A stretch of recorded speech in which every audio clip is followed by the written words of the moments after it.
ठीक है, माइटोसिस हो गया तो पूरा कंप्लीट। तो एम फेज में ही जो हम लोग देख रहे हैं डिवीजन, एक फ्लो चार्ट तुम लोग बना लेना। एम फेज में जब हम डिवीजन देख रहे हैं तो there is two type of division in M phase. ठीक है, दो तरीके का हो सकता है, एक माइटोसिस हो सकता है, एक मियोसिस हो सकता है। तो cytokinesis is common thing. Cytokinesis मतलब डिवीजन ऑफ साइटोप्लाज्म। तो एक ये फ्लो चार्ट बना लेना। ठीक है, तो माइटोटिक फेज जो एम फेज हम बोल रहे थे, माइटोटिक फेज में कैरियोकाइनेसिस, सिर्फ और सिर्फ जब न्यूक्लियर डिवीजन को आप फोकस करोगे वो डिफरेंट टाइप का है। साइटोप्लाज्म का डिवीजन होना ही साइटोकाइनेसिस है, that is a common thing. ठीक है, दोनों में एक ही जैसे होगा। लेकिन जो डिवीजन है माइटोसिस और मियोसिस, अगर इसको कॉमन कहें तो एक इक्वेशनल डिवीजन है, एक रिडक्शनल डिवीजन है। कई बार मैंने तुम लोगों को बताया बेटा कि क्रोमोसोम नंबर का डबल होना, हाफ होना। ठीक है, तो जब हम इक्वेशनल डिवीजन की बात करते हैं, 2n कन्वर्टेड इनटू 2n, जो डॉटर न्यूक्लियाई बना उसके पास भी डिप्लॉयड है, और वो पेरेंटल न्यूक्लियाई और वो भी ऑलरेडी डिप्लॉयड था। तो डिप्लॉयड से डिप्लॉयड का बनना, हैप्लॉयड से हैप्लॉयड का बनना, in both the case the division is mitosis, mitotic division. Clear. Second type क्या हो गया, रिडक्शनल डिवीजन। रिडक्शनल डिवीजन में सिर्फ एक कंडीशन है कि डिप्लॉयड हैप्लॉयड हो सकता है, हैप्लॉयड कभी हाफ एन नहीं होगा। क्लियर, ये यूनिवर्स में नहीं है। तो ध्यान में रखना कि माइटोसिस की process both diploid and haploid cell में हो सकती है, और पॉलीप्लॉयड सेल, इसके ऊपर की भी जो प्लॉयडी होगी उसमें भी हो सकता है। बट मियोसिस की प्रोसेस यूनिवर्सली सिर्फ और सिर्फ डिप्लॉयड सेल में होती है। सिर्फ डिप्लॉयड सेल जब गैमेट का फॉर्मेशन करेंगी तब वहां पे डिवीजन होगा, और जो कि half of the chromosome number हो जाएगा। तो जो मेन डिफरेंस है, अब ये तो याद ही होगा, सेल फरो और सेल प्लेट मेथड, इसमें हम नहीं जा रहे अभी। तो मेन डिफरेंस जो है माइटोसिस मियोसिस में, that is related to number of chromosome. One is equational and another one is reductional division. Is it clear? ठीक है, अब बिफोर गोइंग टू टेक्स्ट मैं कुछ चीजें बता रही हूँ, एकदम ध्यान से। हमारा एग्जिस्ट करना, तुम्हारा एग्जिस्ट करना, हमारा बनना, पृथ्वी पे सारे लिविंग ऑर्गेनिज्म का बनना, that is dependent on which division, meiosis. ठीक है, वेरिएशन, तुम्हारा अलग दिखना, मेरा अलग दिखना, तुम्हारे पापा मम्मी का अलग अपियरेंस होना, that is dependent on the meiosis. ठीक है, इवोल्यूशन पॉइंट ऑफ व्यू से हम लोगों का जनरेशन होना, बंदर से गोरिल्ला से हम लोगों का बनना, that is depend on meiosis. तो एक ऐसा डिवीजन जिसने इस सारे वेरिएशन को जनरेट किया, या जिसने सर्वाइवल ऑफ फिटेस्ट का लॉ दिया, जिसने फॉलो करवाया, ठीक है, वो क्या है, मियोसिस, जो वेरिएशंस को लाता है। अब इवोल्यूशन में हम इन चीजों को बहुत अच्छे से बताएंगे, लेकिन जस्ट एक कंडीशन एज्यूम कराते हैं। एक मॉल है, मॉल में कई लोग बैठे हुए हैं, ठीक है, ऑल ऑफ सडन वहां पे ले लेते हैं किसी को समथिंग, एंजाइना पेन होगी, हार्ट में पेन होगी। ठीक है, हार्ट में पेन हुआ, सब लोग इधर उधर भागेंगे, वो इंसान गिरा, वो गिरा, लेकिन उसी बीच में से कोई एक जो डॉक्टर, जो मेडिकल प्रोफेशनल सा होगा, वो आगे बढ़ेगा और वो उसको देखेगा। ठीक है, इसी को एज्यूम करो जैसे कुछ दोस्त भी उसमें घूमने आए हैं, और उनको फायर फायर की ट्रेनिंग दी हुई थी, वो फायर ब्रिगेड के मेंबर है या आर्मी के मेंबर थे, बस वैकेशन में आए, घूमने आए, ऑल ऑफ सडन उस बिल्डिंग में आग लगी, उस मॉल की बिल्डिंग में आग लगी, तो बाकी भागेंगे, वो बचाएंगे। क्लियर। इसी तरीके से इवोल्यूशन में वेरिएशन ऑलरेडी प्रेजेंट है, जो कंडीशन जो हमें चैलेंज आएगा उस कंडीशन में वेरिएशन को एक्सप्रेस करेगा, वेरिएशन को दिखाएगा, वो सरवाइव करेगा, अदरवाइज डिजेनरेट हो जाएगा, क्लियर, खत्म हो जाएगी। तो यही इवोल्यूशन में जो वेरिएशंस के लिए रिस्पॉन्सिबल है, जेनेटिक वेरिएशन, ठीक है, जीन में वेरिएशन होना, सारा इवोल्यूशन जिस डिवीजन पे डिपेंडेंट है, that is on the meiosis. Growth के लिए माइटोसिस, वेरिएशन के लिए मियोसिस, रिप्रोडक्शन के लिए मियोसिस। ठीक है, रिप्रोडक्शन में generation to generation chromosome number को मैनेज करना। ठीक है, मतलब चेंज नहीं होने देना। पेरेंट, हर स्पीसीज का क्रोमोसोम नंबर जो है वो फिक्स है, चाहे स्पीसीज की कितनी काउंट बन गए, लेकिन सब में एक जो एक कांस्टेंट क्रोमोसोम नंबर है पर्टिकुलर स्पीसीज का, उसको मेंटेन करना, that is the function of meiosis. ये सारी जनरल चीजों को ध्यान में रखो। क्लियर है? माइटोसिस सिर्फ और सिर्फ ग्रोथ से रिलेटेड था, डिवीजन करा रहा था। मियोसिस जितना भी वेरिएशन, रिप्रोडक्शन, आपको जितनी चीजें समझ में आ रही हैं पूरी ओवरऑल जेनेटिक डिसऑर्डर की बात करें हम, वो सब रिलेटेड होगी आपकी मियोसिस से। ठीक है, क्लियर इतनी बातें? अब एक जो मेन डिफरेंस फर्स्ट मैंने बताया कि एक है इक्वेशनल, दूसरा है रिडक्शन। ठीक है, क्रोमोसोम नंबर इक्वली चलते जा रहे हैं। अब ये जो कहे कि मेंटेन करके रखा हुआ है, मेंटेन करने के लिए जो चीज है कि ये एन, एन के आगे वन, किसी भी नंबर के आगे वन नहीं भी लिखोगे तो भी उसका मतलब वही होता है। ठीक है, तो सिर्फ एन लिखना भी वन एन ही है। ये जो मेंटेन करना है, ठीक है, दैट इज द डिवीजन। जो क्रोमोसोम नंबर, अगर सेक्सुअल रिप्रोडक्शन नहीं होगा, जो वेरिएशंस के लिए रिप्रोडक्शन रिस्पॉन्सिबल है, that is sexual reproduction. Asexual reproduction में क्लोन्स बनते हैं। ठीक है, कोई वेरिएशन नहीं आता, पेरेंटल कॉपी बनती जाएगी। डॉटर को क्लोन्स बोलते हैं, डॉटर डॉटर आपस में क्लोन होते हैं, डॉटर पेरेंट के क्लोन होते हैं, सब एक जैसा जेनेटिक कंपोजिशन को शो करते हैं। क्लियर? अब यहाँ पे वेरिएशंस लाने हैं, क्रोमोसोम नंबर हाफ हुआ, तो इस हाफ को 2n, क्योंकि मेन प्लांट बॉडी कह लो या मेन एनिमल बॉडी कह लो, वो क्या थी? डिप्लॉयड। तो डिप्लॉयड को वापस रिटेन करने के लिए कौन सी प्रोसेस होगी? फर्टिलाइजेशन। ठीक है, रिप्रोडक्शन पूरा थोड़ा थोड़ा हिंट दिया है, एनिमल किंगडम में भी दे दिया, प्लांट किंगडम में दे दिया। उसके बाद भी रिप्रोडक्शन पूरा एक चैप्टर है, 12th की पहली यूनिट है रिप्रोडक्शन। तो वहां पे क्या केस देख रहे हो आप कि ये जो रीस्टेबलाइज करना है, जो कांस्टेंट बना हुआ है, डिप्लॉयड डिप्लॉयड प्रोड्यूस कर रहा है। ठीक है, अब जो सपोज अगर ये माइटोटिक सेल होती तो वहां पे क्या जनरेट हो जाता? 2n। 2n 2n आपस में फ्यूज करेंगे, पहले भी बताया है, क्या बन जाएगा? 4n। फादर थे 2n, बच्चे हो गए 4n। ये तो है नहीं प्रोसेस, ये तो नई स्पीसीज बन जाएगी, कोई दूसरी स्पीसीज का बनना हो। क्रोमोसोम नंबर कांस्टेंट है species to species. Chromosome number change हुआ मतलब स्पीसीज चेंज हो गई, आपको क्लासिफिकेशन सिस्टम में उसको नियर बाय कोई स्पीसीज देना पड़ेगा। Is it clear? तो इसको मेंटेन करने के लिए जो इसको हाफ कर रहा है, that process is meiosis. And जो इसको फिर से रीजनरेट कर रहा है, रिटेन करा रहा है, दैट प्रोसेस इज फर्टिलाइजेशन। तो बोथ, आप यहाँ पे क्या कंक्लूड कर सकते हो? Both meiosis and fertilization is responsible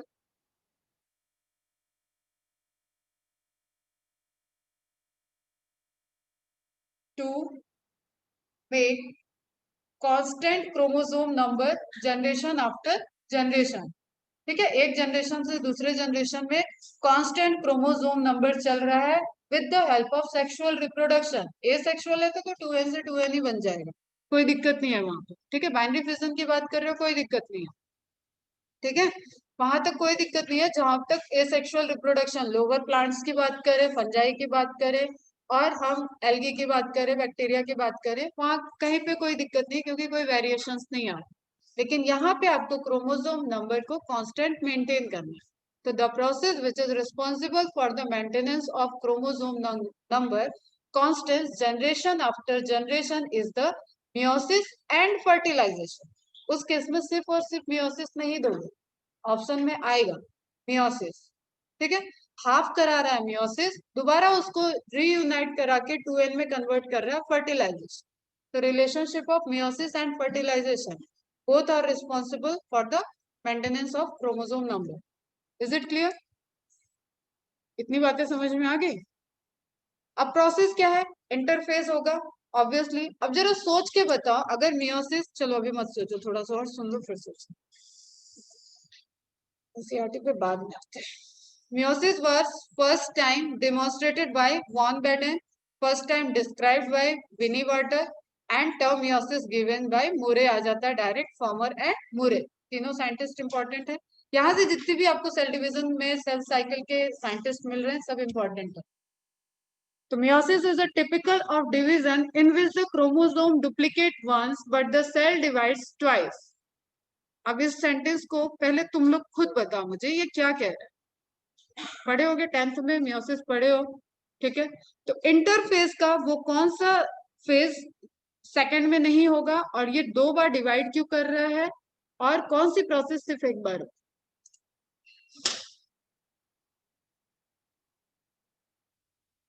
question समझ में आया? मेरा नहीं समझ में। नॉर्मल नॉर्मल प्रोसेस याद है सबको? नॉर्मल प्रोसेस ये है, ठीक है। अगर हम सिर्फ प्रोफेस टू की बात, सॉरी, मियोसिस टू की बात करें तो दिस इज द माइटोसिस, इसके पहले था इंटरफेज, ठीक है। अब इसमें दोनों के बीच में कौन सी फेज सिर्फ और सिर्फ एक बार होगी? किसके दोबारा दोबारा होने के इंटरफेज का वो फेज है, कौन दोबारा नहीं होगा फेज, और what is the requirement behind कि मियोसिस दो पार्ट में हो रही?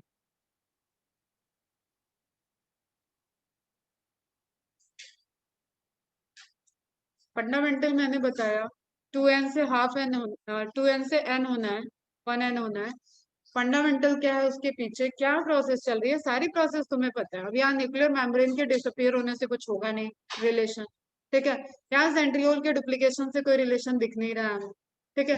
यहाँ पे फाइबर का फॉर्मेशन, स्पिंडल apparatus के फॉर्मेशन से कोई रिलेशनशिप अभी तक समझ में नहीं आ रही है कि कुछ इसमें वेरिएशन हुआ होगा। साइटोकाइनेसिस हम ऑलरेडी बोल चुके हैं, that is the common thing. Now what is the difference? Half an होना है मतलब हाफ होना है, 2n का हाफ होना है। जब हम 2n का हाफ एन हम बोले मतलब 2n का हाफ की बात कर रहे हैं, हाफ एन की बात नहीं कर रहे, ठीक है। एन को हाफ नहीं कर रहे, तो 2n का हाफ एन होना है, एन में कन्वर्ट होना है। तो what is requirement is, 2n कब हुआ? 2n 2c 4c हो चुका था सिंथेसिस फेज में, ठीक है। सिंथेसिस फेज में 4c हो गया, डिवाइड कर गया। जब हाफ हो चुका है तो क्रोमोसोम नंबर डिवाइड कर चुके हैं पहले में, लेकिन हर एक क्रोमोसोम डुप्लीकेट रहेगा अभी। उस जेनेटिक मटेरियल को नॉर्मलाइज करने के लिए जो डुप्लीकेशन हुआ था, जो 4c हुआ था, वो स्टिल 4c है। क्रोमोसोम नंबर यहाँ पे हाफ हो जाएगा। पहला जो डिवीजन होता है वो क्रोमोसोम नंबर को हाफ कर दिया। अब मेयोसिस 1 के बाद सेल जाएगी इंटरफेज में, ऑब्वियसली, ठीक है, क्योंकि उसको मेयोसिस 2 करना है, फिर से प्रिपरेशन करेगी। मेरा क्वेश्चन ये है कि इंटरफेज में अब यहाँ पे कौन सी प्रोसेस की रिक्वायरमेंट नहीं है? G1, S एंड G2, किस प्रोसेस की नीड नहीं है बिफोर गोइंग टू मियोसिस? तेज बोलो। अरे एक रो G1 बोल दो, एक S बोल दो, एक G2, पहले से डिसाइड कर लिया करो। मैम बोलेगी तो एक ऑप्शन हम, एक ऑप्शन। बताओ, कुछ तो आ रहा होगा दिमाग में और समझ में भी आ गया होगा।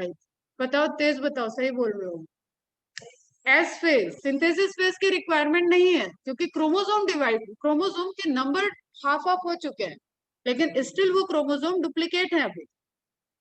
तो वो जो हमारा ऑब्जेक्टिव था कि नॉर्मल न्यूक्लियोप्लाज्मिक जो कंसंट्रेशन है, जो डुप्लीकेट हुआ हुआ क्रोमोसोम है, उसको नॉर्मल करना है।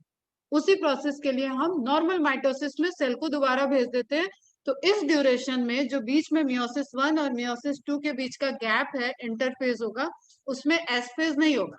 This is the common fundamental of meiosis. Clear है? इतनी बातें समझ में आ गई? बाकी सब वैसे वैसे होता जाएगा। इसमें जो एक स्पेसिफिक चीज है प्रोफेज 1, वही पढ़नी होती। 90% क्वेश्चन प्रोफेज 1 से आता है, ठीक है। 90% क्वेश्चन सिर्फ और सिर्फ प्रोफेज 1 से आएगा, जिसकी सब प्रोसेस है, सब स्टेप्स है। तो उसको आप समझ गए, बाकी सब माइटोसिस से रिलेटेड। अब इमेज देख के मुझे एक तुम बताओ कि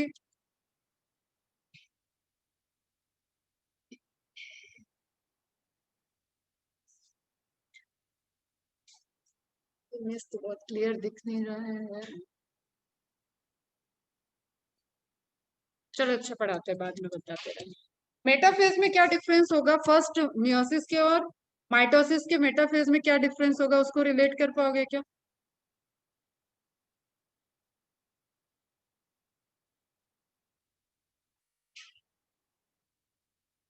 अगर हम इस इमेज की बात करें तो ये इमेज, ये पर्टिकुलर सेंटर वाली इमेज माइटोसिस से कैसे अलग है?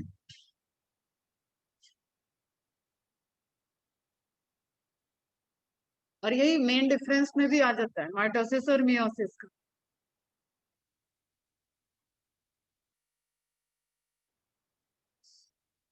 देखो, एक रेड क्रोमोसोम एक टाइप का क्रोमोसोम समझ लो, एक येलो ब्लू क्रोमोसोम दूसरे टाइप का, होमोलॉगस पेयर है, ठीक है। तो जो इनके क्रॉस तो डिफरेंट चीज है, ये इक्वेटर बीच से चला जाता है, ये इक्वेटर के एक साइड और दूसरे साइड अरेंजमेंट होता है, ठीक है। तो जब ये स्प्लिटिंग क्यों नहीं हुई? क्योंकि ये दोनों साइड से अटैच ही नहीं है। इस साइड के क्रोमोसोम को इस साइड का फाइबर अटैच किया है, इस साइड के क्रोमोसोम को इस साइड का फाइबर अटैच किया है। अब ये जब सेपरेट होंगे एनाफेज में तो ये एक तरफ आ गया, ये आ गया एक तरफ, और ये एक तरफ चला गया। अभी भी क्रोमोसोम वैसे का वैसा है, डबल है, लेकिन क्रोमोसोम का नंबर हाफ हो गया। तो that is the difference between metaphase. एक क्वेश्चन जो अराइज होता है वो मेटाफेज से अराइज होता है, और उसके बाद प्रोसेस सेम है। फिर मैं अब इसीलिए बोल रहे हैं second meiosis is resemble copy of mitosis division. ठीक है, इतनी सी कहानी समझ में आ गई। फंडामेंटल मनाली कुछ पूछ रही थी।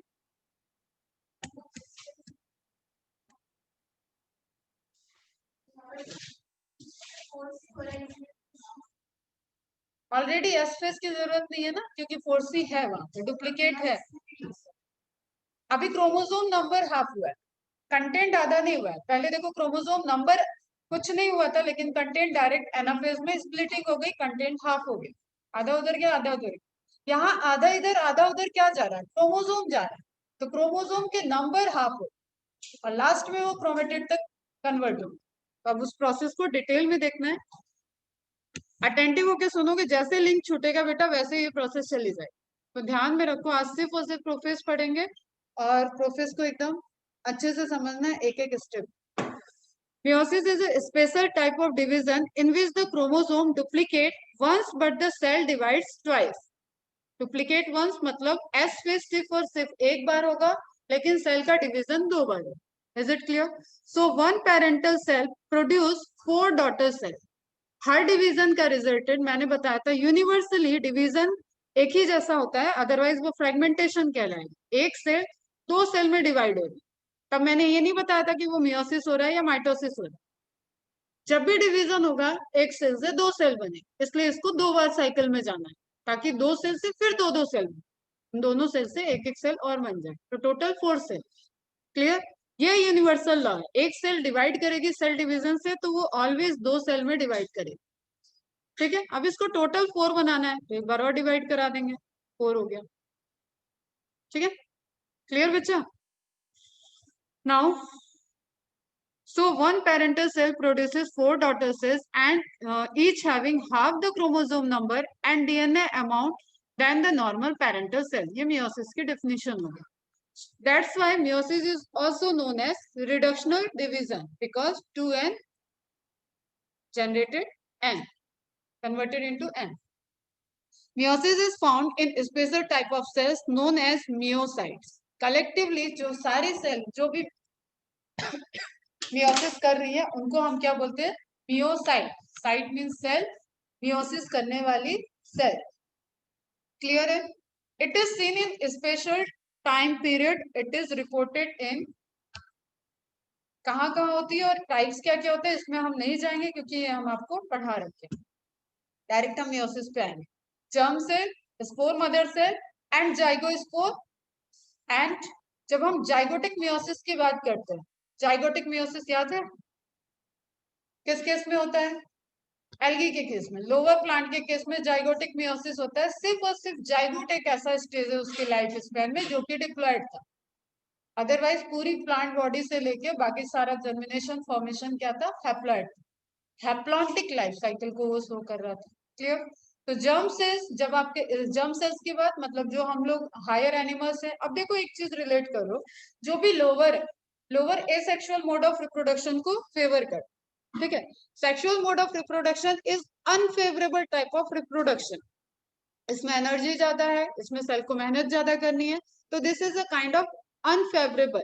लेकिन ड्यूरिंग एडॉप्टेशन जो इवोल्यूशन हुआ है, हायर ऑर्गेनिज्म हायर प्लांट बनते गए। अब फ्लावर में सेक्सुअल मोड ऑफ रिप्रोडक्शन नहीं है, flower is reproduces by the sexual mode of reproduction. Pollen grain है वहां पे, आर्चिगोनियम थी, गैनोशियम बताया हुआ है। तो ये क्या है, हायर जो गए हैं उनका मोड ऑफ रिप्रोडक्शन कन्वर्ट हो गया, वो सेक्सुअल मोड ऑफ रिप्रोडक्शन की तरफ चले गए, क्योंकि उनको वेरिएशन चाहिए। ठीक है, वो एडॉप्टेशन चाहते थे, वो जितने भी चेंजेस आए उसमें ज्यादातर एडॉप्टेशन शो करे, इसलिए हायर ऑर्गेनिज्म ज्यादा एडॉप्टेशन को शो करते हैं। मतलब जब हम लॉन्ग टर्म में बात करें तब, अब बैक्टीरिया को उसमें काउंट नहीं करेंगे कि बैक्टीरिया तो यूबिक्विटस है, प्रोटोजोआ है, हर जगह वो डिफरेंट है। उसकी बात नहीं हो रही है। यूकैरियोटिक में अगर एल्गी से तुम एंजियोस्पर्म देखो तो एंजियोस्पर्म्स आर द हायर और वो रिप्रोड्यूस करते हैं सेक्सुअल मीन से। और एनिमल किंगडम में देखो तो मैमल्स प्राइमेटा ये हायर है और ये सब भी रिप्रोड्यूस करते हैं सेक्सुअल मोड ऑफ रिप्रोडक्शन। ठीक है, हम लोगों में ऐसा कोई जादू नहीं है कि हाथ कटा तो नया बच्चा बन जाएगा। ठीक है, रिप्रोडक्शन के लिए गैमेटोजेनेसिस को फॉलो करना पड़े। तो वो सेल जो स्पेसिफिक सेल है जहाँ पे मियोसिस होती है उनको बोलते हैं जर्माइनल सेल्स या जर्म सेल्स।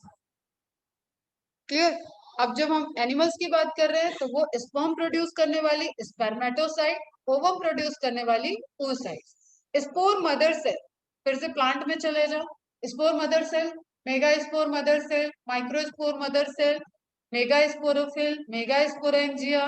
ठीक है, mega spore mother cell divided into mega spore, formation of 4 mega spore, 3 degenerate, एक जर्मिनेट करके आगे डेवलप कर जाएगा। तो MMC and MMC full form क्या हो जाएगा इसका? Mega spore mother cell and micro spore mother cell. Mega is related to female, egg बनाएगा ये, and micro spore mother cell is related to male. ठीक है, कॉलन ग्रेन को produce करेगा। तो स्पोर मदर सेल हो गया। फिर आता है zygospore of algae and fungi, जो जाइगोट में जाइगोटिक मियोसिस हो रही थी। और जाइगोस्पोर क्या है? That is the unfavourable condition जब वो थिकनेस बना लेता है। एक स्पोर अपने सराउंडिंग में थिकनेस बना ले, सब पढ़ाया हुआ है मैंने, अभी पूछ नहीं रही हूँ क्योंकि टाइम चला जाएगा। ठीक है, तो जाइगोस्पोर एक थिक कवरिंग जब अपने एप्लानोस्पोर जैसा स्ट्रक्चर बना लेता है तो उसको उस केस में जाइगोट थिक कवरिंग बना लिया। जाइगोस्पोर कैसा होगा? वो डिप्लॉयड इन नेचर। अब जब उसको फेवरेबल कंडीशन आएगी वो ग्रो करेगा तो ये थिक कवरिंग से वो स्प्लिट आगे आएगा, जैसे प्रोटोनिमा का केस मैंने बताया था, वहां से जर्मिनेट करेगा। क्लियर बेटा? और उसके पहले यहाँ पे मियोसिस हो जाएगी, क्योंकि आगे अगर एल्गी है तो एल्गी इसको मियोसिस डिवीजन में चली जाएगी, क्योंकि उसकी मेन बॉडी जो है दैट इज हैप्लॉइड। तो जाइगोस्पोर डिप्लॉयड कन्वर्ट होगा हैप्लॉइड में and then new plant produce होगा। तो ये 3 टाइप हो गए, mother cell, spore mother cell, ठीक है, other mega spore mother cell और माइक्रो स्पोर मदर सेल। फिर जाइगोटिक मियोसिस जो कि एकदम एकदम लोअर में फंजाई में और एल्गी में रिपोर्टेड है, एंड देन हायर सारे जो भी जहां पे भी आप रिप्रोडक्शन पढ़ रहे हो, सेक्सुअल मोड ऑफ रिप्रोडक्शन, वहां सर्टेन जर्माइनल सेल्स हैं जो डिवाइड करती है और स्पर्म या ओवम को प्रोड्यूस करती है। और प्लांट के केस में बोलोगे तो पॉलन ग्रेन को प्रोड्यूस करेंगी एंड एग को, जो सिनर्जिड और एग वाला कॉन्सेप्ट था उसको प्रोड्यूस करें। क्लियर है? Meiosis involve 2 division. Meiosis first, अब इनके जितने जितने सिनोनिम्स होते हैं ना वो जरूर नोट डाउन करके रखा करो, क्योंकि direct question is easy, indirect question हमेशा टफ होता है। हेट्रोटाइपिक डिवीजन पूछेगा मियोसिस 1 को, क्यों बोले? क्योंकि 2n से n बन रहा है, दोनों क्रोमोसोम नंबर अलग है। हेट्रो, विषम, डिफरेंट। ठीक है, तो हेट्रो। होमोटाइपिक डिवीजन n से n ही बन रहा है, दैट इज होमोटाइपिक। क्लियर बच्चा? याद रखना इसको। हेट्रोटाइपिक डिवीजन, रिडक्शनल डिवीजन, सब इसी से related. Meiosis 2 is same as the meiotic meiosis, इसको मियोटिक माइटोसिस या मियोसिस माइटोसिस कह सकते हैं, मियोसिस की माइटोसिस सेकंड को। ठीक है, जो सेकंड डिवीजन हो रहा है क्या? क्योंकि ये इक्वेशनल डिवीजन है, एन से कन्वर्ट हो रहा है एन में। क्लियर है? कोई डाउट यहाँ तक?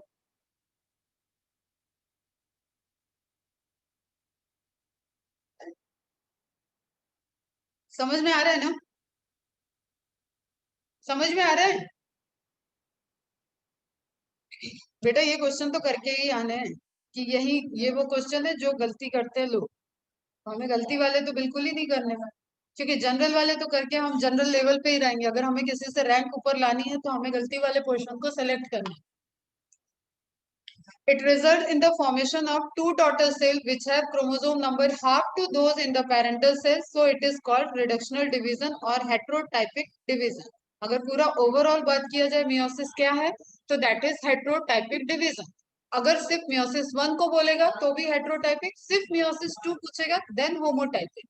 एन से एन होमो, 2n से n हेट्रो, और पूरा ओवरऑल क्या हो रहा है? 2n से n हो रहा है, that's mean hetero.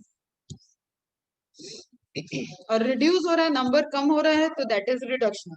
Now phase जो है वो ध्यान में रखना है कि मियोसिस फर्स्ट और मियोसिस टू, दो तो डिवीजन हो गया, दो बार सेल डिवाइड कर, उसके बाद मियोसिस फेज, मियोसिस वन में उसी तरीके से prophase, metaphase, anaphase and telophase होंगे, सबके आगे वन वन वन वन लगा, ठीक है।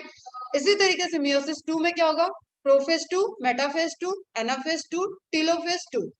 अब हमने बताया है कि prophase is the longest process, ठीक है।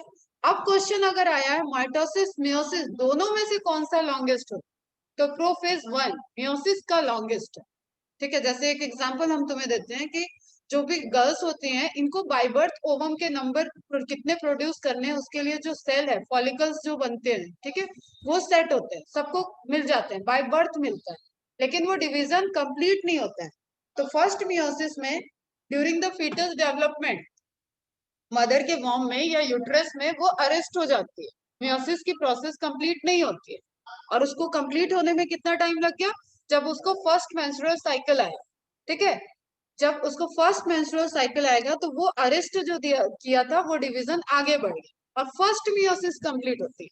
उसके बाद जब जब उसको मेंस्ट्रुएशन साइकिल, हर मंथली साइकिल में उसका एक फॉलिकल मैच्योर होता है, एक ओवम प्रोड्यूस होता है, तो दो ओवरी होती है, एक से एक मंथ में, दूसरे से दूसरे मंथ, इस तरीके से डेवलपमेंट चलता है। अगेन वो अरेस्ट हो जाती है, ठीक है। कहाँ अरेस्ट होती है, सेकेंड मियोसिस में।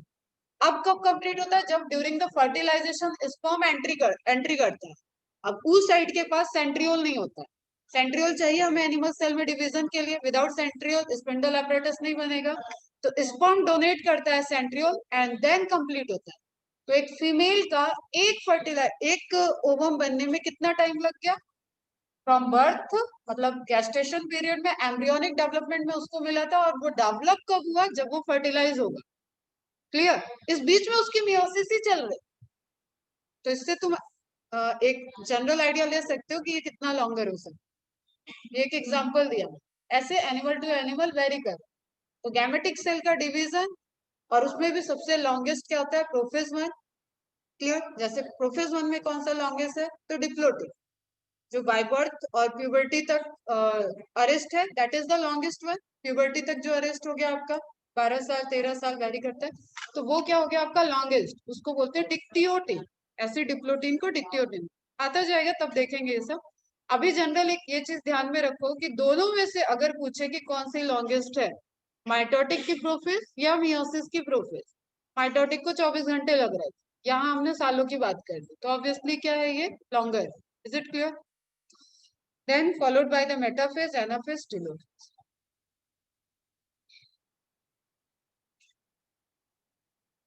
Prophase 1, it is the longest phase of meiosis. In compared to prophase of mitosis, it is 100 to 200 times longer, divided into 5 subphases. अब जो आपके 90% क्वेश्चन आने हैं वो इन्हीं सब फेजेस में जो चेंज हो रहे हैं, ठीक है बेटा, इन सब फेजेस में जो चेंजेस हो रहे हैं उनसे ही पूछा जाएगा, तो इनका सीक्वेंस ध्यान में रखना। एक मिनट, इनका सीक्वेंस ध्यान में रखना। वैसे तो हम न्यूमिक बताते नहीं है, लेकिन इसके लिए बहुत सारे न्यूमिक बनी हुई है, जिसमें से एक तो जैसे फिजिक्स में तुम लोग वो पढ़े होगे, वेक्टर वगैरह पढ़ डाले होगे ना, यूनिट वगैरह लिखते होगे, उसमें MLT-1 इस तरीके से लिखते होगे, पढ़े होगे नहीं, इस तरीके से जो लिखते हो ना, तो LZP T², that is the sequence of prophase. Leptotene, zygotene, pachytene, diplotene, तीन को पहले ले आओ, डायाकाइनेसिस, ठीक है। और लॉयन, इंदो, जू, परफॉर्मिंग, डांसिंग, डांसिंग, एक ये था इसका। और मुझे इन सब चीज का रिक्वायरमेंट नहीं लगता, इसलिए मैं वो बता नहीं रही थी, तो जस्ट सीक्वेंस याद रखने, ठीक है। एक और इसका था, ला जरा पानी दे दे। अब इतना सारा न्यूमिक ही याद करने के लिए पता चलेगा, न्यूमिक बनाना पड़ेगा, ठीक है। सिंपल सी चीज साइंटिफिकली, लैप्टो मीन्स थ्रेड लाइक। अब मेरे वाला सुनिए, thread like, thread like appearance दिख रहा है तो वो होगा लैप्टो। जाइगो मीन्स टफ, ठीक है, जाइगो मीन्स टू, दो थ्रेड लाइक अपीयरेंस दिखने लगे, डुप्लीकेट जो किया था, जो अगल बगल रहते हैं वो सामने आ जाते हैं, ठीक है। पैकेटिंग मतलब थिक, कंडेंसेशन जो चल रहा है वो थिक हो गया। डिप्लोटीन, अब उसके आगे हम ये बताएंगे कि जैसे एक्स का फॉर्म होता है वो एक्स हटने लगता है, एक्स दिख रहा है दैट इज डिप्लोटिन, एंड जब वो दोनों सेपरेट हो गए हैं काइजमा फॉर्मेशन होता है तो एक्स दिखता है, जब वो सेपरेट हो जाते हैं तो डायाकाइनेसिस, दो दिख रहे हैं, अब अलग अलग दो हो चुके हैं तो दैट इज डायाकाइनेसिस। तो जो कंफ्यूजन इनमें तो कहीं कोई कंफ्यूजन नहीं होता है, लेप्टोजाइगो पैकी इसमें होता है कंफ्यूजन। तो लेप्टो इज थ्रेड लाइक, जो आपका स्टार्टिंग है, क्रोमेटिन था ना ये, this is like early prophase बेटा, इसको रिलेट करोगे अर्ली प्रोफेज से और इसको रिलेट करोगे लेट प्रोफेज से, बाकी का बीच का आपका मिडिल प्रोफेज चल रहा है।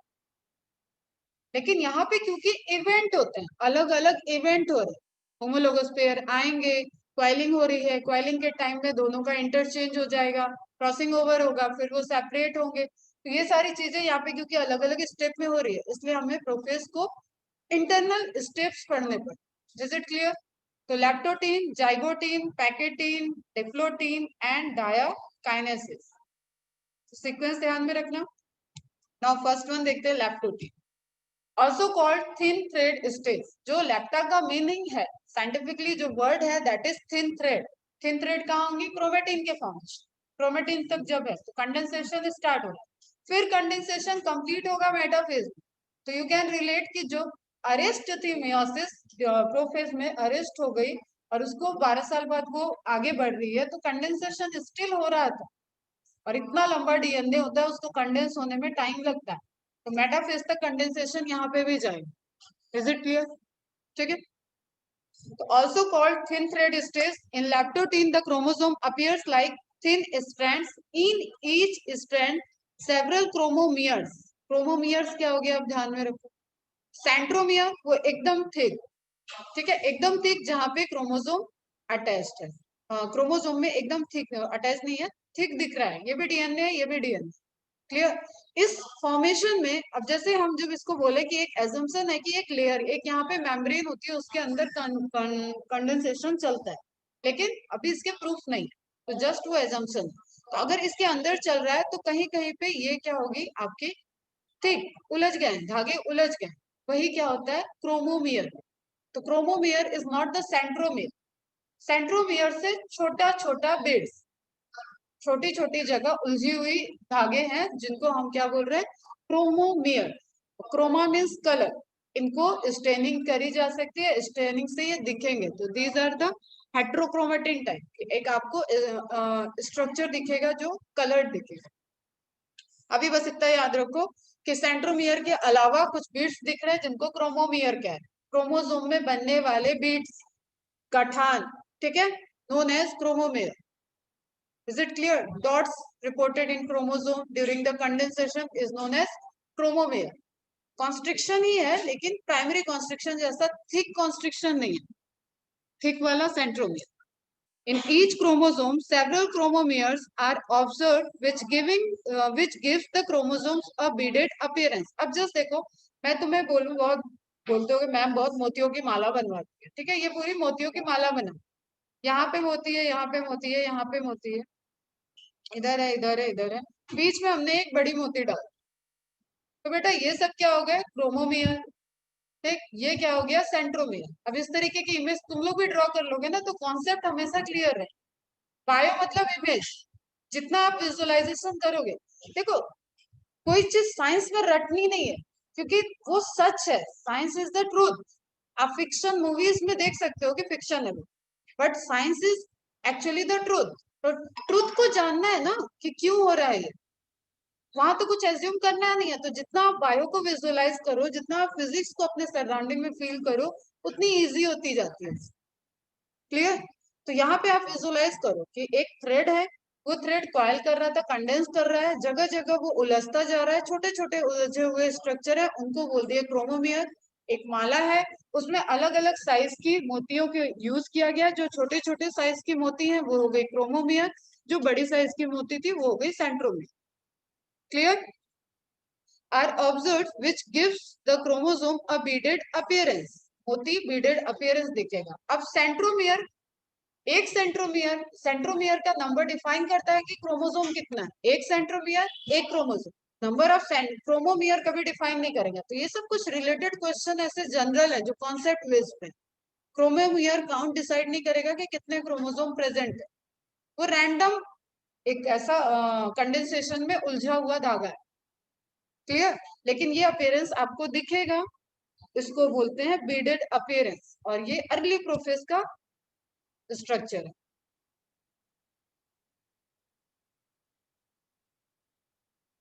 ठीक है, the condensation and spiralization of chromosome begins the chromosome show paranemic coiling. Paranemic coiling क्या होती है?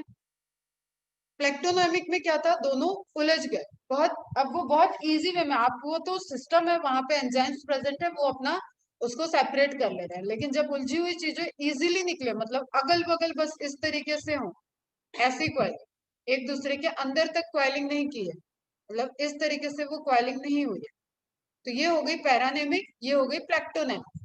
And plectonemic is related to mitosis. This all are MCQ, pen चलनी चाहिए यहाँ, चल नहीं रही है किसी से। And this is related to meiosis, हो सकता है कहीं पॉइंट में लिखा ना हो।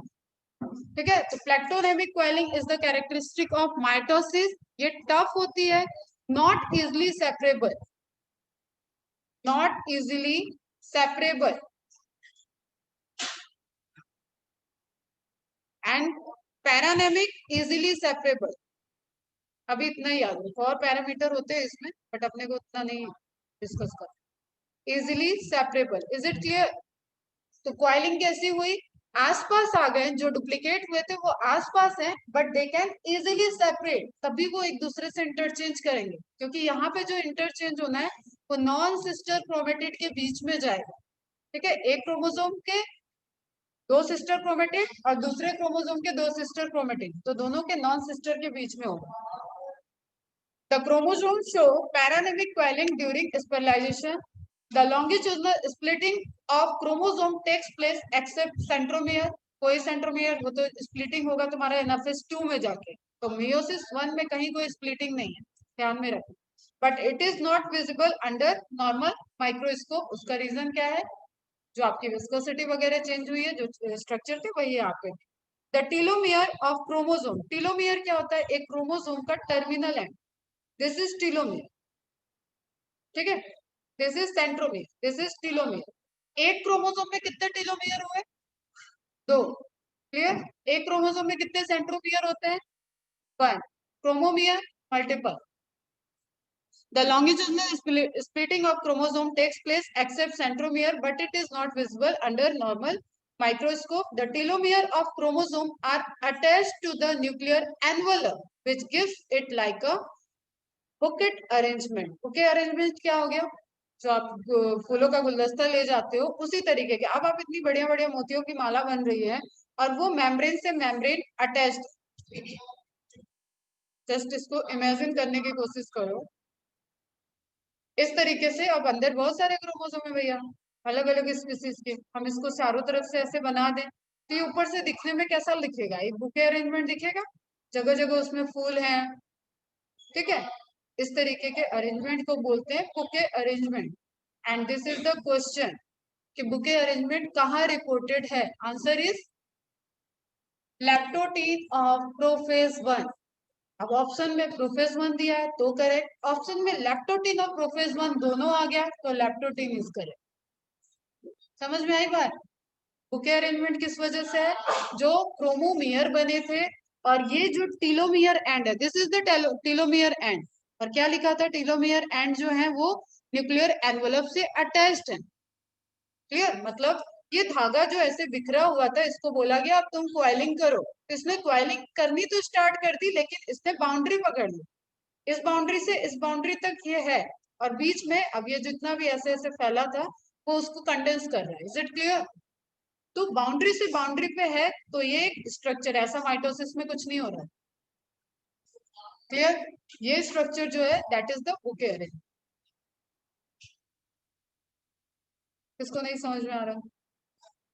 सबको क्लियर है?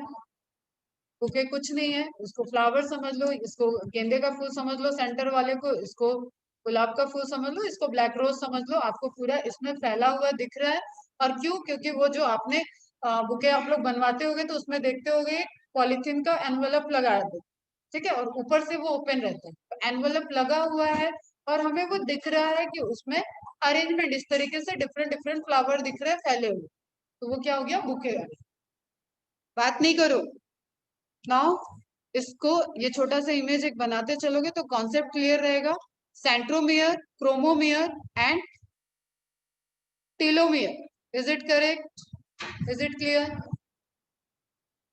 हम ऐसे ही डेप्थ में चले जाएंगे, अगर एक भी लिंक छूट रही है बेटा मुश्किल हो जाएगी। लैप्टोटिन खत्म हो गया, लैप्टोटिन में क्या हुआ, कंडेंसेशन स्टार्ट हुआ, अभी कोई न्यूक्लियर मेम्ब्रेन कहीं नहीं गई है, कुछ भी डिस्टर्बेंस नहीं हुआ है, सिर्फ कंडेंसेशन स्टार्ट हुआ है, क्रोमोमियर का फॉर्मेशन हो गया है, सेंट्रोमियर बन रहे हैं और वो टेलोमियर से एनवलप के अटैच्ड है, सेपरेट नहीं हुए हैं, फ्रीली न्यूक्लियोप्लाज्म में मूव नहीं कर रहे। Is it clear? ठीक है। Zygotic, zygo means two, diploid state, zygote word use करते हैं ना हर जगह, two two two N, two N आ रहा था, तो दैट इज टू, तो जाइगो का मीनिंग टू, ठीक है। Also called pair thread stage. अब यहाँ पे जो डुप्लीकेट हो रखे थे वो पेयर थ्रेड दिखने लगे, दिख रहे हैं, कंडेंस हो रहा है और दो थ्रेड दिख रहे हैं, ठीक है, पैरानेमिक क्वेलिंग में दो थ्रेड दिखने लगे, एक ही सेंट्रोमियर से जुड़े हुए दो दो थ्रेड दिख रहे हैं, तो that is the zygotene. Clear? Also called pair thread, tene means चल रहा है thread, lepto means thin, thin thread, zygotene two thread, एक ही का जो डुप्लीकेट फॉर्म था जो पहले, बातें नहीं करो, इसके पीछे होगा, ठीक है, दिख नहीं रहा होगा, वो सेपरेट होके इस तरीके से दिखने लगा। बेटा जिसको बात करनी है ना क्लास से बाहर चलो, क्योंकि इस चैप्टर के सबसे इंपॉर्टेंट पोर्शन हम पढ़ा, आराम से क्लास के बाहर जाओ, खूब घूमो फिरो, मोबाइल लेके आते हो, देखो एक आध वीडियो वीडियो देखो, दो चार गेम वेम खेलो, कुछ स्कोर बनाओ, कुछ प्राइज वहां पे जीत लो, कुछ ताज वाज पहन लो डिजिटल दुनिया में और खुश रहो। यहाँ क्या बैठे हुए हो? पता नहीं क्या ही पढ़ा रहे हैं हम, क्या ही तुम पढ़ते हो। आराम से जाओ, कोई यहाँ रोकने वाला है ही नहीं। सर ने बोला ना डंडे ले लो, मैं कभी डंडा लूंगी ही नहीं। This subphase is characterized by the pairing of homologous chromosome. अब देखो यहाँ पे एक कॉन्सेप्ट जो हमें ध्यान में रखना है, एक तो वो जो डबल होने वाली चीज है वो तो चली रही है, अब यहाँ पे गैमेट का बनना है बेटा, और हम सबको पता है कि हमें पेरेंट से हर क्रोमोसोम की कॉपी मिली हुई है, एक मदर से आई है एक फादर से आई है, except sex chromosome, X Y different होता है, अदरवाइज दोनों में से एक मदर से आता है एक फादर से आता है, ठीक है। जैसे जस्ट सपोज आप इसको सुनो समझोगे तब, जेनेटिक्स पूरी पढ़नी है, लेकिन रिलेट नहीं करोगे तो ये रटना हो जाएगा। समझो इसको, होमोलोगस क्रोमोसोम, एक कैरेक्टर के लिए दो क्रोमोसोम, होमो मीन्स सेम, हेट्रोलोगस क्रोमोसोम मतलब आमने सामने के क्रोमोसोम के पास कैरेक्टरिस्टिक्स अलग अलग है, ये आंख की कैरेक्टरिस्टिक रख रहा है तो ये हेयर के कलर की कैरेक्टरिस्टिक को शो कर रहा है। ध्यान से सुनो, ठीक है, दो क्रोमोसोम मैं बोल रही हूँ, ये दो, इसमें भी आई का कलर है, इसमें भी आई का कलर है, ट्रेट अलग अलग है, मम्मी की आंखें भूरी है, पापा की आंखें ब्लैक है, ब्राउन और black, that is the trait. आंख का colour that is the characteristic, character, तो दो क्रोमोसोम एक कैरेक्टर को बियर किए हुए थे, that is the homologous. Clear? एक प्रॉपर्टी वाले क्रोमोसोम ही पास में आएंगे और उनके बीच में पेयरिंग होती है, ठीक है, समझ में आ गया? तो दो, अब यहाँ पे जो डिप्लो जाइगो आपको ध्यान में रखना है, दैट इज द, ये डुप्लीकेशन वाली चीज अभी यहाँ पे छोड़ दो, इसको ध्यान में रखना है कि होमोलोगस पेयर मतलब जो हमारे हर सेल के अंदर इस तरीके से पेयर प्रेजेंट है, एक मम्मी से आया हुआ है, एक पापा से आया हुआ है, एक में मेल गैमेट से आया था, एक फीमेल गैमेट से, और जाइगोट बना था, और जाइगोट से फिर माइटोसिस से वो हमारी हर एक सेल में गया हुआ था, उसी एक हर एक सेल से जर्म सेल बनी थी, तो germ cell diploid in nature थी, लेकिन अब उसको मियोसिस करना है, तो उस जर्म सेल के अंदर जो 2n है, उस 2n का एक n पापा से आया है, एक n मम्मी से आया है, एकदम इजी वे में समझो, और कैरेक्टरिस्टिक मैंने दे दिया, ये आई का कलर है। क्लियर? तो ये आई के कलर वाली इंफॉर्मेशन वाले क्रोमोसोम आसपास आ जाएंगे, तो दो homologous pair zygotene stage, that is more relevant point. समझ में आया? किसको नहीं आ रहा है समझ, किसको किसको समझ में आ रहा है, रेज योर हैंड।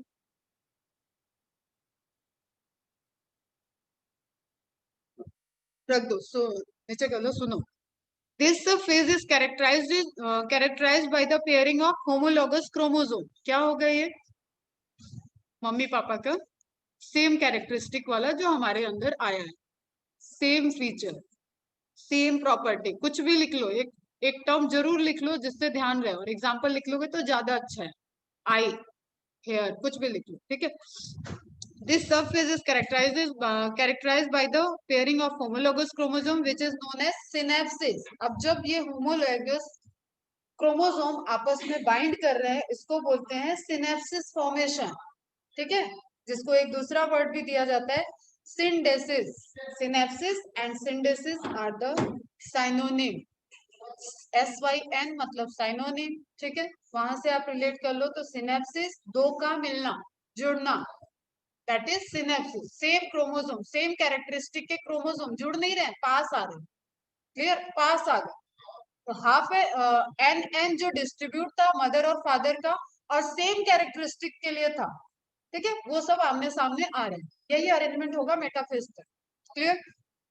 तो this surface is the characterised by the pairing, बात नहीं करो बेटा, which is known as synapsis or synthesis. The pairing of homologous is of three type. अब ध्यान से सुनो, क्या हो सकता है? प्रोसेंट्रिक, प्रो टर्मिनल और रैंडम। कहाँ कहाँ से वो सामने, वो कैरेक्टर्स कहाँ कहाँ से हो सकते हैं? हो सकता है उनमें किसी कॉमन, देखो आंख का कैरेक्टर वैरी किया, कभी कभी नाना जी के आंख का कलर आ जाता है, तो मतलब कुछ हिडन है, वो भी आ रहा है। अभी हम जेनेटिक्स नहीं पढ़ा रहे हैं, बस ये समझो कि पेयर वो कहाँ कहाँ से कर सकते हैं। प्रोसेंट्रिक बिगिंस फ्रॉम द सेंट्रोमियर। अगर ये पेयरिंग स्टार्ट हुई है सेंट्रोमियर की पोजीशन से, सेंट्रोमियर ये है, यहाँ से स्टार्ट हुआ, तो इसको क्या बोलेंगे? Procentric. Pro terminal, begin, pro means पहला, स्टार्टिंग, ठीक है, starting from the terminal end, telomere से। कौन सा एंड है ये बेटा? टीलोमियर। टीलोमियर से पेयरिंग हो रही है। बिगिंस फ्रॉम द एनीवेयर, इन दोनों को छोड़ के बाकी किसी भी जगह से, जो कि रैंडम होता है और इसीलिए वेरिएशन आता है, ठीक है। क्रॉसिंग ओवर रैंडम होती है, क्रॉसिंग ओवर किसी को नहीं पता होता है कि जाइगोट क्या बन के निकलने वाला। जेनेटिक टेस्ट जरूर होते हैं, लेकिन वो भी एक जो एक्सप्रेस हो रहा है, जो फिटस के अंदर होता है, या तो उसकी प्रोफाइलिंग होती है, या जीन में क्या क्या डिस्टर्बेंस तो कुछ नहीं हो गया, कोई म्यूटेशन तो नहीं हो गया, उसकी प्रोफाइलिंग होती है, क्योंकि वो जाइगोट बन चुका होता है। बट नोबडी नोज की मेल गैमेट और फीमेल गैमेट जब बन रहे हैं तो उनमें कौन सा कैरेक्टर आएगा, मेरे मम्मी पापा के जो जीन मेरे अंदर है, मेरे बच्चे में कौन सा जीन गया, ये मुझे पता नहीं होता, किसी को भी नहीं पता होता है। तो that is the random process. Procentric हो सकता है, प्रो टर्मिनल हो सकता है, या रैंडम, और इसमें इंफॉर्मेशन छुपी हुई है। बस अभी इतना ही ध्यान रखो, वरना जेनेटिक्स चलने लगेगी, ठीक है। तो the pairing of homologous chromosome is in zip like manner. Zip like manner मतलब जो जैकेट वगैरह की चेन देखी होगी, दो पार्ट है, ठीक है, दो पार्ट है, पेयरिंग हो रही है, चेन को बंद करते चलो तो ये दोनों ऐसे आ जाएंगे पास पास, ठीक है, सबने देख रखा है चेन, वही जिप लाइक मैनर हो गया। It means lateral axis of homologous chromosome is pair. अब ये इसमें इसमें तुम जब जिप क्लोज होता है तो किस साइड से क्लोज हो रहा है? इस साइड से ना, इसका ये साइड, इसका ये साइड आपस में मिल रहा है, ये तो फ्री है, ठीक है, ये जहां सिलाई लगी हुई है वहीं पे सिला हुआ है, क्लियर। और ये बीच में जो चेन आपने रोल की उसके वजह से ये क्लोज हो। तो जब आपकी ये पेयरिंग हो रही है तो लैटरल एक्सिस मतलब किनारे वाला पोर्शन, क्लियर। अब ये लैटरली पूरा क्रोमोसोम में इस तरीके से है, वो प्रोसेंट्रिक हो सकता है, वो टीलोसेंट्रिक हो सकता है, वो रैंडम किसी पोजीशन से हो सकता है, समझ में आ रहा है? It means lateral axis of chromosome, homologous chromosome is paired. The paired chromosome are known as bivalent. दो क्रोमोसोम आसपास आ गए, दैट इज बाइवैलेंट। डायड क्या था?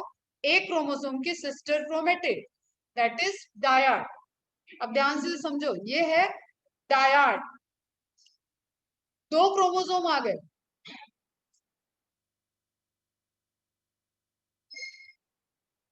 ये क्या हो गया? टेट्राड, ठीक है। और दो क्रोमोसोम आए हैं, अभी ये डायाटेट्राइड वाला केस ही नहीं दिख रहा है, एक ही क्रोमोसोम हमें विजिबल है, दैट इज बाइवैलेंट। तो नंबर ऑफ क्रोमोसोम 2 है। Number of sister chromatid note कर लो, अगर नहीं समझ में आ रहा है तो लिखो मेरे साथ। Number of sister chromatid 2।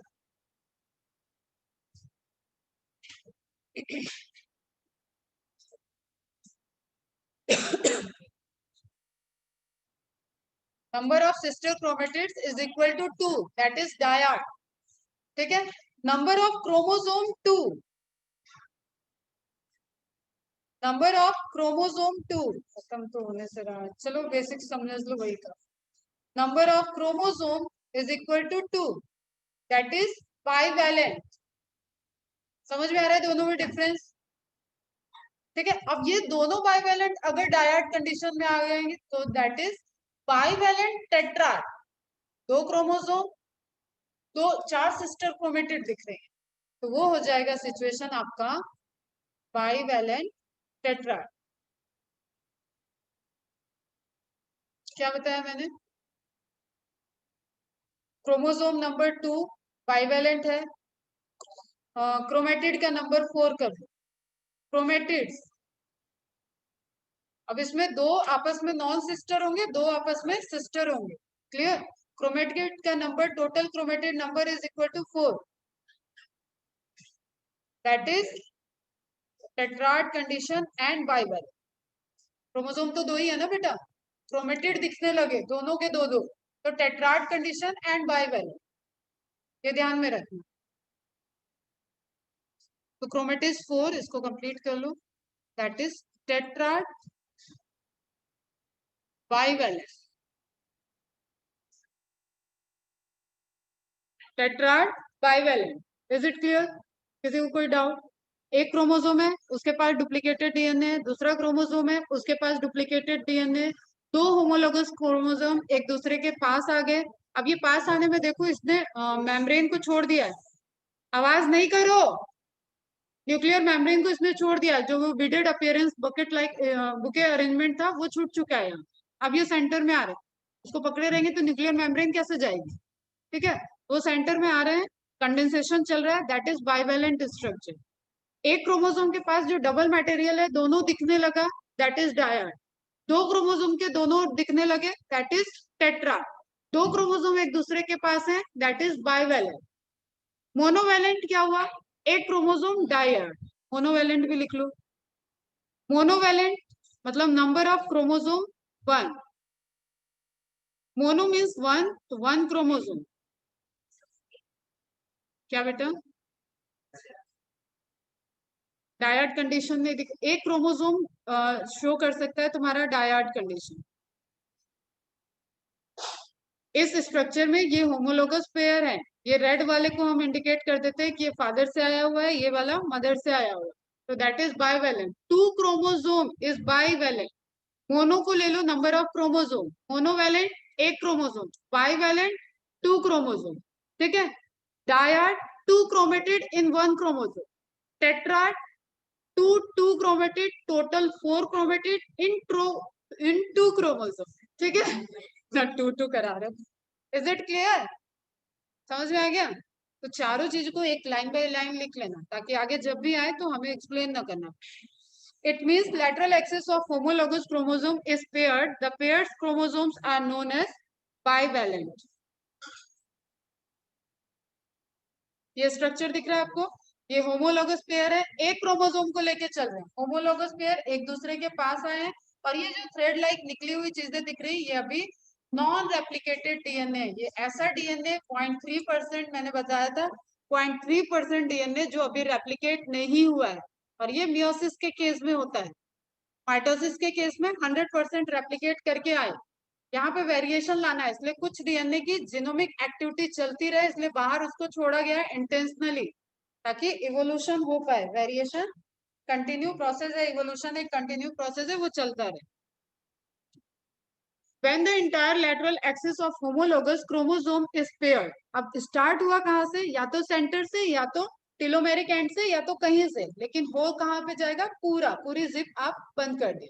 ठीक है, when the entire lateral axis of homologous chromosome is paired, the structure is known as synaptonemal complex. very important point. Synaptonemal complex क्या है? सिनेप्सिस का फॉर्मेशन नहीं है, जब पूरी चेन क्लोज है, मतलब पूरा क्रोमोसोम जो है वो होमोलोगस क्रोमोसोम एक दूसरे से लैटरल पेयरिंग कर चुके हैं, that is synaptonemal complex. Direct question है बेटा। It was first time reported by mosses, scientist हैं ये, ब्रायोफाइटा वाला मॉस मत समझ लेना। इन स्पर्मेटोसाइट ऑफ क्रेफिश, ये पूरी important information, very very very important slide है ये, 3-4 क्वेश्चन यहीं पे हैं। ठीक है, अगेन आई रिपीट कि क्रोमोसोम की जो होमोलोगस क्रोमोसोम एक दूसरे के पास आ गए हैं और उनके बीच में पेयरिंग स्टार्ट हो रही है, वो किसी भी लोकेशन से हो, सेंटर से हो, लैप्टो से हो या रैंडमली कहीं से हो। ध्यान से देखो, सेंटर से हो, टर्मिनल से हो या कहीं से भी हो, लेकिन जब वो कंप्लीट हो जाए, स्टार्टिंग है इसलिए प्रोवर्ड, लेकिन जब कंप्लीट हो गई दैट इज सिनेप्टोनिमल कॉम्प्लेक्स, दोनों होमोलोगस पेयर एकदम हो चुके हैं कंप्लीट। क्लियर? ये किस स्टेट में दिखा आपको? जाइगोटीन। तो क्वेश्चन डायरेक्ट है आपका, जाइगोटीन पढ़ रहे हैं, जाइगोटीन में ये स्ट्रक्चर दिखता है। Condensation of chromosome remains continues in this surface 0.2 0.3 to 0.4% DNA, ये इंपॉर्टेंट पॉइंट है, ध्यान में रखना है, रेप्लिकेट्स इन जाइगोटीन। तो रेप्लिकेशन एस फोर्स से स्टार्ट होके मियोसिस के केस में कंप्लीट कहाँ हो रहा है? जाइगोटीन। प्रोफेज फर्स्ट की जाइगोटीन स्टेट में जाके 100% रेप्लिकेशन हो जाता। क्लियर? अब ये तुम्हें देखने में लग रहा होगा कि बहुत कम है 0.3, ठीक है, 30,000 न्यूक्लियर बेस पेयर जहां पे प्रेजेंट है वहां ये कम नहीं है, इंटू 10⁶। ठीक है, इतने न्यूक्लियर बेस पेयर जिस एक सेल के अंदर जब प्रेजेंट है, 2 मीटर का डीएनए प्रेजेंट है, तो उसका 0.3-0.4% मैटर करता है। जस्ट लाइक कि हम बोल दें कि अंबानी जी तुम सिलेक्शन लोगे तो अंबानी जी अपने प्रॉपर्टी का 0.3% तुम्हें दे देंगे गिफ्ट। ठीक है, तो जिंदगी भर फिर कुछ करने की जरूरत ही नहीं पड़ेगी, it is a big amount. ठीक है, और हम बोले हमारे बैग में जितना पैसा है उसका तुम्हें 30% देंगे, तो शायद 100 रुपए होगा, 30 रुपए से तुम क्यों करोगे? क्लियर? जस्ट एग्जाम्पल दे, शायद एक भी नहीं हो क्योंकि पर्स हम लाए हुई है सर। ठीक है, तो this DNA is known as zyg DNA. अब इंपॉर्टेंट पॉइंट है बेटा, जाइगोटीन में जो डीएनए रेप्लिकेट हुआ that is known as zyg DNA. एक पॉइंट मिल रहा है, जाइगोटीन में डीएनए जो रेप्लिकेट हुआ दैट इज जिग डीएनए। कितना था ये? टोटल डीएनए का 0.23 से 0.4%। क्लियर?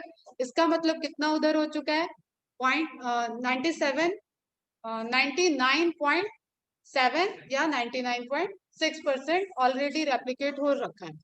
लेकिन ये जो था यही 0.3-0.4% का पूरा रिजल्ट है। हम सब जितना वेरिएशन है वो इसी पे हो रहा है। क्लियर?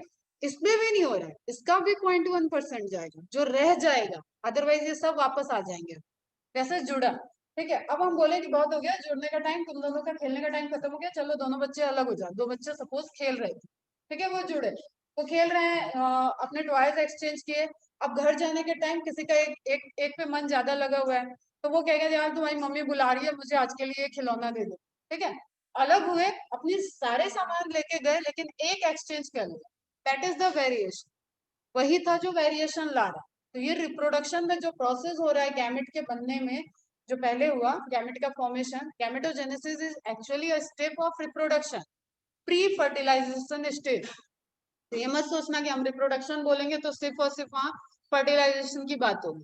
गैमेट के सिंथेसिस, उस प्रोसेस में ये जो अलग होना है और उस ड्यूरेशन में जो एक दूसरे का हो गया, दैट इज द वेरिएशन। अपना वहां पे कुछ उसके पास चला गया, कुछ दूसरे, एक होमोलोगस पेयर का दूसरे के पास चला गया और दूसरे का पहले वाले के पास आ गया, वही वेरिएशन है, तो वो आ जाता है 0.1%। क्लियर? और उस 0.1% से पूरी धरती पे दूसरे अलग अलग तरीके के ह्यूमन दिख रहे हैं। So to perform replication, the DNA strands are decondensed। अब ये रेप्लिकेशन होना है तो डीकंडेंस मतलब ये जो था जितना रेप्लिकेट नहीं हुआ है वो बाहर आए। ठीक है, वो कंडेंसेशन से बाहर रहेगा कि अभी पहले तुम डुप्लीकेट हो जाओ भाई, पूरी सिंथेसिस तो कर लो, तब कंडेंस होना, तो वो फ्री हो जाएंगे, तो वहां पे रेप्लिकेशन की प्रोसेस स्टार्ट हो जाएगी, डीएनए का कॉपी बनेगा। Perhaps this event result in pairing of chromosome, और इसी बीच में क्या हो जाती है? क्रोमोसोम की पेयरिंग और एक दूसरे के धागे एक्सचेंज हो जाते हैं, that is in the pachytene. Zygotene में क्या होगा? सिनेप्टोनिमल कॉम्प्लेक्स का बनना हो, पैकेटिन में अब क्रॉसिंग ओवर हो, जो वापस खिलौने लेके जाने का, घर जाने का टाइम हो गया, that is the pachytene stage.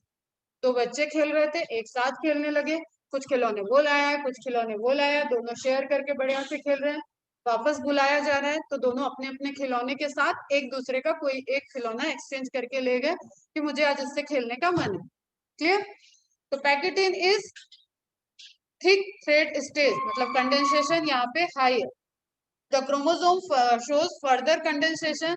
The longitudinal splitting of chromosome now become visible except centromere, क्योंकि वहां स्प्लिटिंग हुआ ही नहीं है, तो वो जो आपको टेट्राड कंडीशन, जो क्रोमेटिड आसपास दिखने लगेंगे दोनों के, that is in visible in Packardin stage. Clear? Thus bivalent appears as a tetrad. चलो बस यहीं तक पढ़ते हैं, कल देखेंगे आप।